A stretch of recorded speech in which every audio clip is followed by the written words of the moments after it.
Isang matapang na hakbang ang inanunsyo ni French President Emmanuel Macron nang sabihin niyang palalakasin ng kanyang bansa ang kanilang nuclear power. Judel Alipio para sa detalye. Palalakasin ng France ang kanilang nuclear deterrence bilang paghahanda sa era of nuclear weapons. Ayon kay French President Emmanuel Macron, kailangan nang ihanda ng France ang nuclear defense nito dahil sa patuloy na paglago ng depensa ng iba't ibang bansa. Tinawag ding era of nuclear weapons ni Macron ang mga susunod na panahon bunsod ng mga nagaganap na kaguluhan sa iba't ibang panig ng daigdig. Le demi-siècle qui vient sera un âge d'armes nucléaires. La France, déterminée, libre, confiante, y tiendra tout son rôle.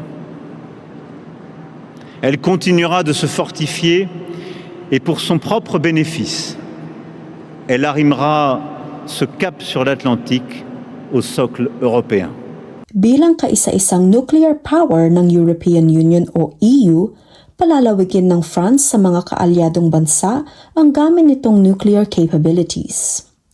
Kasama sa mga bansang ito ang Germany, Britain, Poland, the Netherlands, Belgium, Greece, Sweden at Denmark. Nagpasalamat din si Macron sa ibinibigay na proteksyon ng Estados Unidos sa nuclear mission ng NATO.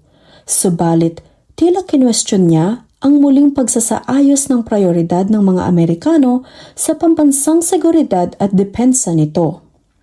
Quant à nos alliés américains, qui eux-mêmes modernisent leur arsenal, ils jouent depuis 1945 et continueront de jouer un rôle clé dans la défense de l'Europe.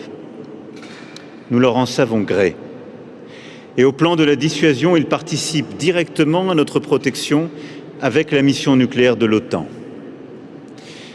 Mais leur récente stratégie nationale de sécurité et de défense manifeste un réagencement des priorités américaines et une incitation forte à ce que l'Europe s'occupe plus directement de sa propre sécurité.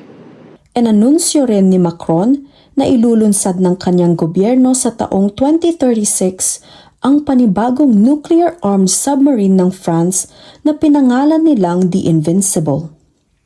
Judel Alipio para sa mata ng Agila International. Trusted, connected, on point.